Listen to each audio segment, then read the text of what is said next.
Four stars کے head quarter کے meeting room میں عمران فور سٹارز کے ممبرز کے ساتھ موجود تھا۔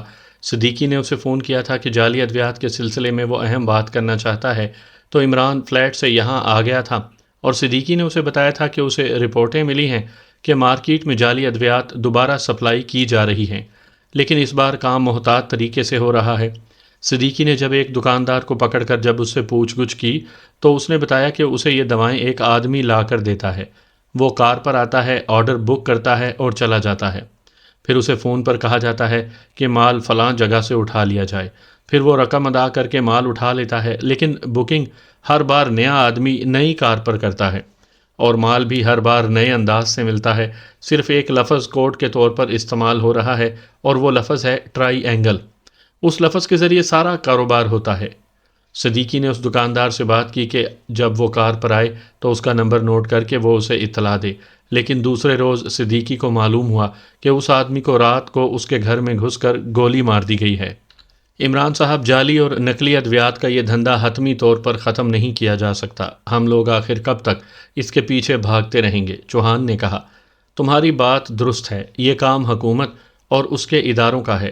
ہمارا مقصد یہ تھا کہ ہم موجودہ کاروباری پارٹیوں کا خاتمہ کر دیں، ان کی فیکٹریاں تباہ کر دیں تو دوبارہ کاروبار شروع ہونے میں کافی وقفہ آ جائے گا، اور پھر صدر صاحب کو کہہ کر ایسے سخت ترین قوانین بنائے جا سکتے ہیں جن سے اس مکروہ کاروبار کا قلع کما ہو سکے، اور ایسے اقدامات بھی کیے جا سکتے ہیں کہ عوام خود اس مکروہ کاروبار کے خلاف اٹھ کھڑے ہوں۔ ایسی تنظیمیں شہر میں قائم کروائی جا سکتی ہیں جو لوگوں کو شعور دلائیں، ٹیلی ویژن اور ریڈیو کے ذریعے لوگوں کو اس سلسلے میں شعور دلایا جا سکتا ہے۔ بہت سے اقدامات کیے جا سکتے ہیں، لیکن ہمارا وہ مقصد پورا نہیں ہو رہا۔ جعلی اور نقلی ادویات کے درمیان کوئی بڑا وقفہ نہیں آ رہا اور یہی ہماری ناکامی ہے۔ اب جہاں تک میں نے تجزیہ کیا ہے، اس مذموم اور مکروہ کاروبار کے پیچھے اصل آدمی نواب افتخار تھا۔ اس نے کاروبار ریڈ سینڈیکیٹ کو فروخت کر دیا، لیکن درمیان میں ماسٹر کی نیت خراب ہو گئی اور اس نے ریڈ سینڈیکیٹ کو پکڑوا کر خود مال اور فیکٹریوں کی مشینری پر قبضہ کر لیا۔ اس کا اصل آدمی نظامت تھا، نظامت مارا گیا اور ماسٹر بھی، اور پھر اس مال اور مشینری کا پتہ نہ چل سکا کہ وہ کہاں گیا۔ اس کے علاوہ جعلی اور نقلی ادویات کا دھندا کسی نہ کسی طرح سطح پر تھوڑا یا زیادہ مسلسل چل رہا ہے، حتیٰ کہ نواب افتخار اس کا شکار ہو گیا، اور اب صدیقی بتا رہا ہے کہ ٹرائی اینگل کے کوڈ نام سے یہ کام زیادہ بڑے پیمانے پر جاری ہے۔ عمران نے کہا، جناب آپ کا فون ہے۔ اسی لمحے ملازم نے دروازے سے داخل ہو کر صدیقی سے کہا اور صدیقی اٹھ کر باہر چلا گیا۔ چند لمحوں بعد وہ واپس آیا تو اس نے فون پیس اٹھایا ہوا تھا۔ ٹائیگر کا فون ہے، وہ آپ سے بات کرنا چاہتا ہے۔ صدیقی نے فون پیس عمران کو دیتے ہوئے کہا۔ ہیلو، علی عمران بول رہا ہوں، عمران نے سنجیدہ لہجے میں کہا۔ باس، جعلی ادویات کے سلسلے میں ایک خاص بات کا پتہ چلا ہے، دوسری طرف سے ٹائیگر نے کہا۔ فون پر مت بتاؤ، یہاں فور سٹارز کے ہیڈ کوارٹر آ جاؤ، عمران نے کہا، اور فون آف کر کے اس نے میز پر رکھ دیا۔ آپ نے فون پر اسے بات کرنے سے منع کر دیا ہے، کیا آپ کا خیال ہے کہ یہ ہمارا فون ٹیپ ہو رہا ہوگا؟ صدیقی نے کہا، نہیں، ٹرائی اینگل کے لفظ نے مجھے محتاط کر دیا ہے۔ یہ لفظ بتا رہا ہے کہ کوئی باقاعدہ منظم تنظیم یا سینڈیکیٹ ہے، اور ہو سکتا ہے کہ جہاں سے ٹائیگر بات کر رہا ہو اس کی بات سنی جائے، عمران نے کہا، اور صدیقی نے اس بات میں سر ہلا دیا۔ میں ملازم کو کہا ہوں کہ وہ ٹائیگر کو ساتھ لے آئے، صدیقی نے کہا اور اٹھ کر کمرے سے باہر چلا گیا۔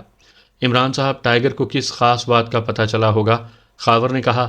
وہ اب ہسپتال سے فارغ ہو کر واپس آ چکا تھا۔ صدیقی کی طرح جعلی ادویات بیچنے والے کسی آدمی کا پتہ چلا ہوگا اسے بھی، عمران نے مسکراتے ہوئے کہا، اور خاور کے ساتھ بیٹھے دوسرے بھی ہنس پڑے۔ کس بات پر ہنسا جا رہا ہے؟ صدیقی نے واپس آ کر بیٹھتے ہوئے کہا، اور خاور نے اپنا سوال اور عمران کا جواب بتا دیا تو صدیقی بھی بے اختیار ہنس پڑا۔ ظاہر ہے عمران صاحب، اب مزید کیا کہا جا سکتا ہے؟ صدیقی نے ہنستے ہوئے کہا، اصل کام یہ نہیں ہے کہ چھوٹی چھوٹی نالیوں میں جو پانی بہہ رہا ہے اسے اس طرح روکا جائے کہ نالیاں بند ہو جائیں۔ اگر چھوٹی نالی بند ہو گئی تو پانی کسی اور نالی میں بہنا شروع ہو جائے گا۔ بہتا ہوا پانی بہرحال اپنا راستہ بنا لیتا ہے۔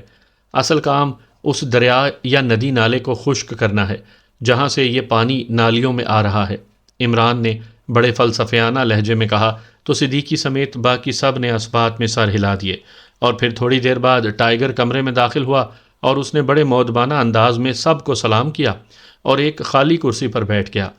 ہاں اب بتاؤ کس خاص بات کا تمہیں پتہ چلا ہے؟ عمران نے ٹائیگر سے مخاطب ہو کر کہا۔ باس میں نے معلوم کر لیا ہے کہ ماسٹر کا تیار کردہ مال کس کی تحویل میں ہے۔ ٹائیگر نے کہا تو عمران کے ساتھ ساتھ باقی ساتھی بھی بے اختیار چونک پڑے۔ او ویری گڈ، کون ہے وہ جو مال لے اڑا تھا اور جس کی وجہ سے 4 سٹارز سمیت ہم سب رک گئے تھے؟ تفصیل بتاؤ۔ عمران نے تحسین آمیز لہجے میں کہا تو ٹائیگر نے مانک کے بیٹے رستم کے فون سے لے کر ہوٹل گل بہار کے مارٹی تک ہونے والی ساری کارروائی اور بات چیت دہرا دی۔ تو تمہارا مطلب ہے کہ ماسٹر کے آدمی نظامت نے مانک کے خفیہ گوداموں میں مال رکھا تھا، پھر نظامت اور ماسٹر دونوں مارے گئے تو اس مارٹن ڈیگ نے یا جابر نے مانک کو اس کی اطلاع دی، پھر اس جابر نے گینگسٹر سے مل کر مانک کو ہلاک کر دیا اور مال پر قبضہ کر لیا؟ عمران نے کہا۔ یس باس، اس مارٹن ڈیگ کو میں جانتا ہوں، یہ انتہائی شاطر آدمی ہے، اور اس گینگسٹر مرفی کو بھی میں جانتا ہوں۔ اس نے ویسے تو ایک عام سا ہوٹل گرین فال بنا رکھا ہے، لیکن درے پردہ یہ منشیات کا دھندا کرتا ہے۔ اس نے شراب کی سپلائی کی ایک خفیہ تنظیم بنا رکھی ہے جس کا نام ٹرائی اینگل ہے۔ یہ مرفی گریٹ لینڈ کا باشندہ ہے اور وہاں کی کسی سرکاری ایجنسی میں بھی رہا ہے، اس لیے بڑے منظم طریقے سے کام کرنے کا عادی ہے، اس لیے کبھی پکڑا نہیں گیا اور عام طور پر لوگ اس کے بارے میں جانتے ہی نہیں، ٹائیگر نے جواب دیا۔ ٹرائی اینگل، اوہ پھر تو واقعی ٹرائی اینگل مکمل ہو گیا۔ ویری گڈ، عمران نے صدیقی کی طرف دیکھتے ہوئے کہا تو صدیقی اور باقی ساتھی بے اختیار ہنس پڑے۔ کیا مطلب باس؟ ٹائیگر نے ہنستے ہوئے کہا۔ ٹرائی اینگل کا مطلب مثلث ہوتا ہے، یعنی 3 زاویے۔ ایک زاویہ جعلی ادویات کا کاروبار، دوسرا زاویہ اسے پکڑنے والے 4 سٹارز، لیکن تیسرا زاویہ نہیں مل رہا تھا، اور اب تمہاری اطلاع سے معلوم ہو گیا ہے کہ یہ تیسرا زاویہ جابر اور مرفی ہیں۔ اس طرح یہ ٹرائی اینگل مکمل ہو گیا۔ کہاں ہے اس مرفی کا ہیڈ کوارٹر؟ عمران نے کہا۔ آپ ٹرائی اینگل کے لفظ کو خصوصی اہمیت دے رہے ہیں باس، کیا اس لفظ میں کوئی خاص بات ہے؟ ٹائیگر نے کہا تو صدیقی نے اسے ساری بات بتا دی کہ کس طرح اس نے ایک دکاندار کو پکڑا، اور اس نے بتایا کہ ٹرائی اینگل کے نام سے یہ دھندا ہو رہا ہے، اور پھر اس دکاندار کو بھی ہلاک کر دیا گیا۔ او پھر تو یہ بات مکمل طور پر طے ہو گئی کہ ماسٹر کا مال اب مرفی ٹرائی اینگل کے ذریعے بازار میں فروخت ہو رہا ہے، ٹائیگر نے حیرت بھرے لہجے میں کہا۔ ہاں اب یہ بات طے ہو گئی ہے، اور میرا خیال ہے کہ مال جابر نے اس مرفی کو فروخت کر دیا ہے، جبکہ فیکٹریوں کو وہ خود سنبھال رہا ہوگا، عمران نے کہا۔ تو پھر فوری طور پر اس مال کو روکنا چاہیے، اس کے بعد فیکٹریوں کا نمبر آئے گا، صدیقی نے کہا۔ نہیں، ہمیں بیک وقت دونوں اطراف میں کام کرنا ہوگا، ورنہ ایک کی اطلاع دوسرے تک پہنچ جائے گی، عمران نے کہا۔ جابر اور مرفی کے سلسلے میں معلومات تو ٹائیگر سے مل جائیں گی، صدیقی نے کہا۔ اس کی آپ فکر نہ کریں، میں یہیں بیٹھے بیٹھے آپ کو معلوم کر کے بتا سکتا ہوں کہ یہ دونوں اس وقت کہاں ہیں، ٹائیگر نے کہا۔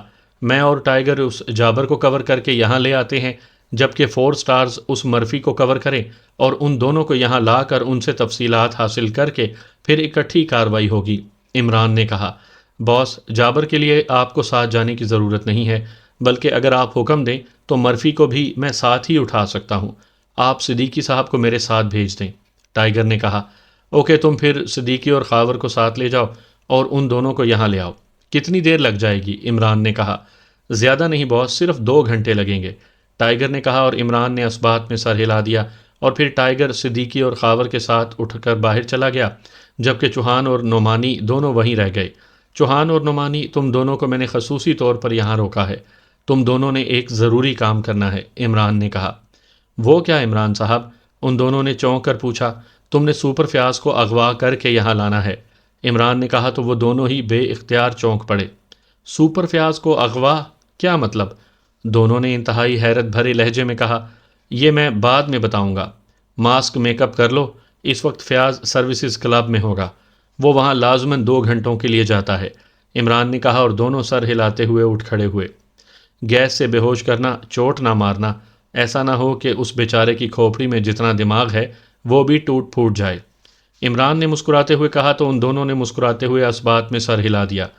آپ اس کے سامنے اصل حلیے میں آئیں گے؟ چوہان نے کہا۔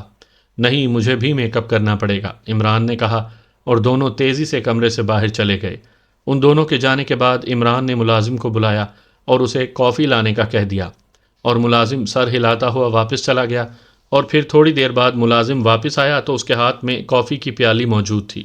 عمران نے اس کا شکریہ ادا کیا اور اطمینان سے کافی پینے میں مصروف ہو گیا، اور پھر تقریباً 1 گھنٹے کے بعد چوہان اور نعمانی کی واپسی ہو گئی۔ سپر فیاض ان کے کندھوں پر لدا ہوا تھا۔ اسے تہہ خانے میں لے جا کر راڈز میں جکڑ دو، عمران نے کہا، اور وہ دونوں واپس مڑ گئے۔ اور پھر آدھے گھنٹے بعد صدیقی، خاور، ٹائیگر، وہ بھی جابر اور مرفی کو لے آئے۔ عمران نے ان دونوں کو بھی وہیں تہہ خانے میں راڈز والی کرسیوں میں جکڑنے کا حکم دیا، اور ٹائیگر اور خاور، جنہوں نے ان دونوں کو اٹھایا ہوا تھا، واپس مڑ گئے، جبکہ صدیقی وہیں عمران کے ساتھ ہی بیٹھ گیا۔ کوئی پرابلم تو نہیں ہوا؟ عمران نے صدیقی سے کہا۔ نہیں، ٹائیگر کی وجہ سے کوئی پرابلم نہیں ہوا، ورنہ شاید یہ لوگ اتنی آسانی سے ہاتھ نہ آتے۔ ٹائیگر ان کے سارے خفیہ راستوں سے واقف ہے، اس لیے ہم اچانک نہ صرف ان کے سروں پر پہنچ گئے بلکہ انہیں بغیر کسی کو معلوم ہوئے وہاں سے نکال بھی لائے۔ صدیقی نے کہا، اسی لیے تو ٹائیگر کو میں نے زیر زمین دنیا میں ایڈجسٹ کروایا ہوا ہے، اس سے بعض اوقات واقعی بے حد فائدہ ہوتا ہے۔ عمران نے مسکراتے ہوئے کہا۔ اسی لمحے چوہان، نعمانی، خاور اور ٹائیگر بھی واپس آ گئے۔ باس، آپ نے سپر فیاض کو کیوں اغوا کروا لیا ہے؟ ٹائیگر نے کہا تو صدیقی بے اختیار اچھل پڑا۔ ابھی بتاتا ہوں۔ چوہان اور خاور نے تو میک اپ کر لیا ہے، تم سب بھی میک اپ کر لو۔ میں نہیں چاہتا کہ سپر فیاض کو معلوم ہو سکے کہ تمہارا تعلق 4 سٹارز سے ہے، عمران نے کہا۔ اور آپ اسی طرح اصل شکل میں اس کے سامنے جائیں گے؟ صدیقی نے کہا۔ نہیں، میں بھی ماسک میک اپ کروں گا، عمران نے کہا، اور پھر اٹھ کھڑا ہوا۔ اس کے اٹھتے ہی باقی افراد بھی کھڑے ہو گئے اور پھر تھوڑی دیر بعد وہ سب تہہ خانے میں پہنچ چکے تھے۔ اس بڑے سے تہہ خانے کو انہوں نے ٹارچنگ روم بنایا ہوا تھا۔ یہاں راڈز والی کرسیاں بھی موجود تھیں اور ان کرسیوں میں سے 3 پر جابر، مرفی اور سپر فیاض بے ہوشی کے عالم میں جکڑے ہوئے تھے۔ تھوڑی دیر بعد عمران بھی وہاں پہنچ گیا۔ اس نے وہاں پہنچ کر ہاتھ میں پکڑا ہوا ماسک اپنے سر اور چہرے پر چڑھایا اور پھر دونوں ہاتھوں سے اسے تھپکا کر اس نے ایڈجسٹ کر دیا۔ اب اس کی شکل اور بالوں کا رنگ اور ڈیزائن مکمل طور پر تبدیل ہو چکا تھا۔ اب چوہان، پہلے سپر فیاض کو ہوش میں لاؤ، عمران نے کرسی پر بیٹھتے ہوئے چوہان سے کہا تو چوہان سر ہلاتا ہوا اٹھا اور کمرے کی دیوار میں نصب الماری کی طرف بڑھ گیا۔ اس نے الماری کھولی اور اس میں سے ایک شیشی اٹھائی اور الماری بند کر کے وہ واپس مڑا اور سپر فیاض کے قریب جا کر اس نے شیشی کا ڈھکن ہٹایا اور شیشی کا دہانہ سپر فیاض کی ناک سے لگا دیا۔ چند لمحوں بعد اس نے شیشی ہٹائی اور اس کا ڈھکن بند کر دیا۔ کیا ان دونوں کو بھی اسی سے ہوش آئے گا؟ عمران نے صدیقی سے مخاطب ہو کر کہا اور صدیقی نے اثبات میں سر ہلا دیا۔ تو پھر ٹائیگر کو دے دو، عمران نے چوہان سے کہا اور چوہان نے شیشی ٹائیگر کو دے دی اور خود وہ کرسی پر بیٹھ گیا۔ باقی ساتھی بھی کرسیوں پر بیٹھے ہوئے تھے۔ چند لمحوں بعد سپر فیاض نے کراہتے ہوئے آنکھیں کھول دیں۔ چند لمحوں تک تو اس کی آنکھوں میں دھند چھائی رہی، پھر اس نے بے اختیار اٹھنے کی کوشش کی، لیکن ظاہر ہے راڈز میں جکڑے ہونے کی وجہ سے وہ صرف کسمسا کر رہ گیا۔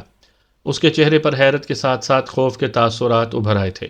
اس نے ادھر ادھر دیکھا اور پھر اس کی نظریں سامنے بیٹھے ہوئے عمران اور اس کے ساتھیوں پر جم گئی۔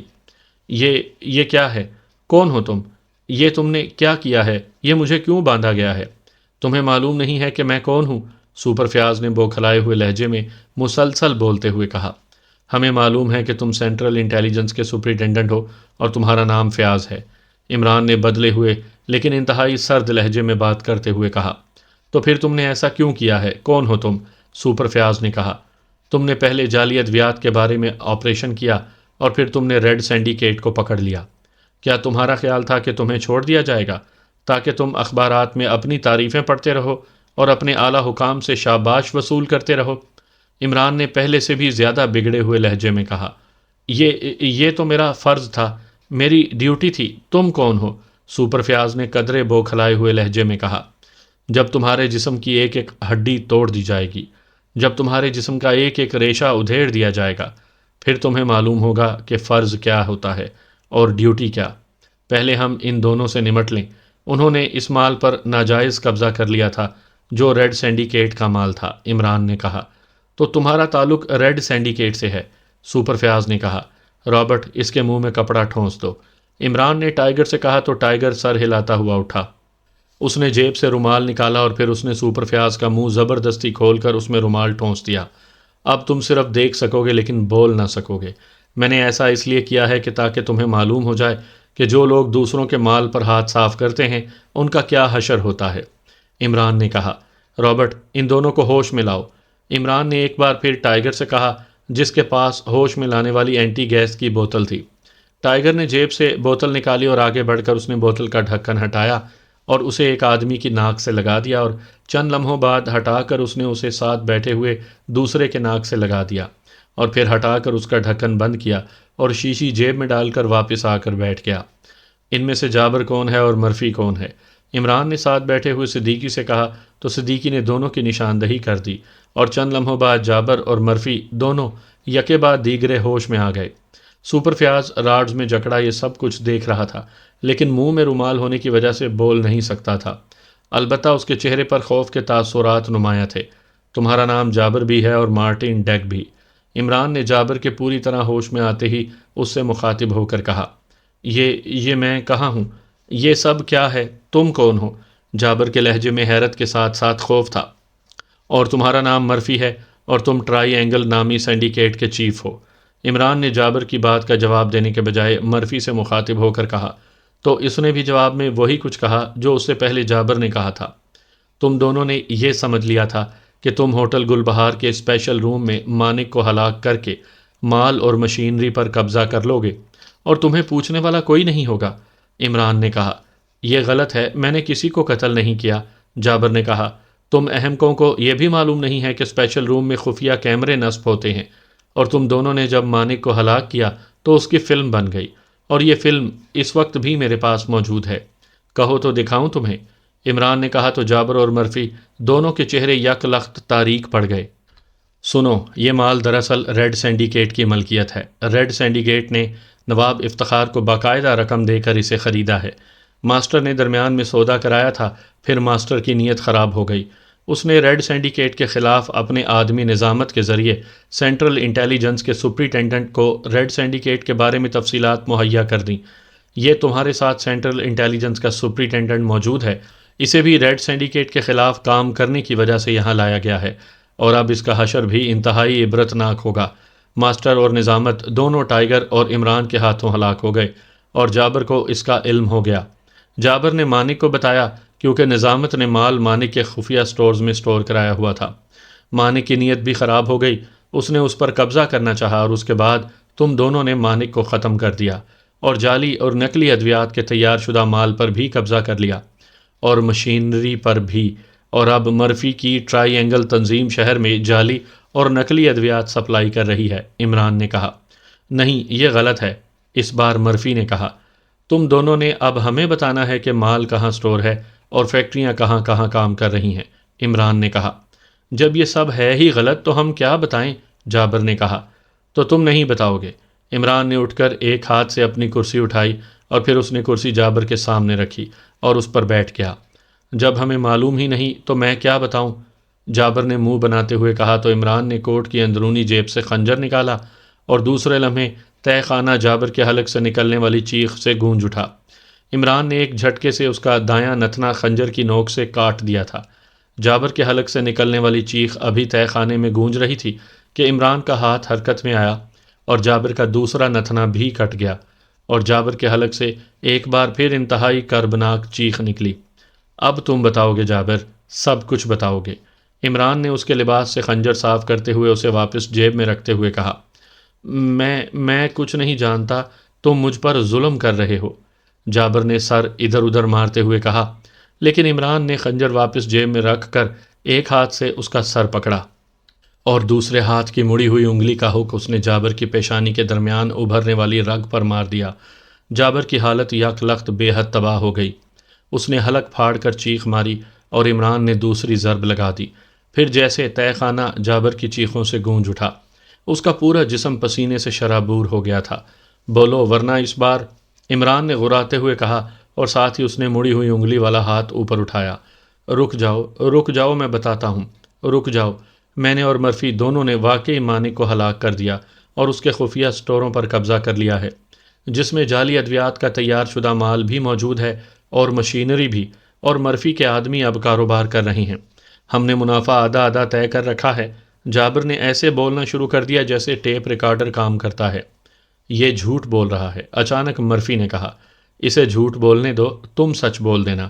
ہاں جابر، تفصیل بتاؤ، کہاں ہے یہ اسٹور؟ پوری تفصیل بتاؤ۔ عمران نے غراتے ہوئے کہا تو جابر نے پتے بتانے شروع کر دیے۔ اس بارے میں مکمل تفصیلات کس کے پاس ہیں؟ عمران نے پوچھا۔ مرفی کے پاس۔ جابر نے کہا تو عمران نے اس کا سر چھوڑ دیا اور پھر کرسی اٹھا کر وہ مرفی کے سامنے بیٹھ گیا۔ ہاں اب تمہاری باری ہے سچ بولنے کی مرفی، عمران نے کہا، اور اس کے ساتھ ہی اس نے جیب سے ریوالور نکالا اور دوسرے لمحے ایک دھماکہ ہوا اور گولی جابر کے دل پر پڑی اور اس کے حلق سے چیخ نکلی اور وہ چند لمحے تڑپ کر کرسی پر ہی ساکت ہو گیا۔ اس کی آنکھیں بے نور ہو چکی تھیں۔ اس نے جھوٹ بولا تھا اس لیے میں نے اسے سزا دے دی ہے، اب تم سچ بولو ورنہ، عمران نے مرفی سے مخاطب ہو کر کہا، اور اس کے ساتھ ہی اس نے ریوالور کی نال اس کی پیشانی سے لگا کر اسے دبا دیا۔ میں صرف 10 تک گنوں گا، اس کے بعد ٹریگر دبا دوں گا، عمران نے سرد لہجے میں کہا اور رک رک کر گنتی شروع کر دی۔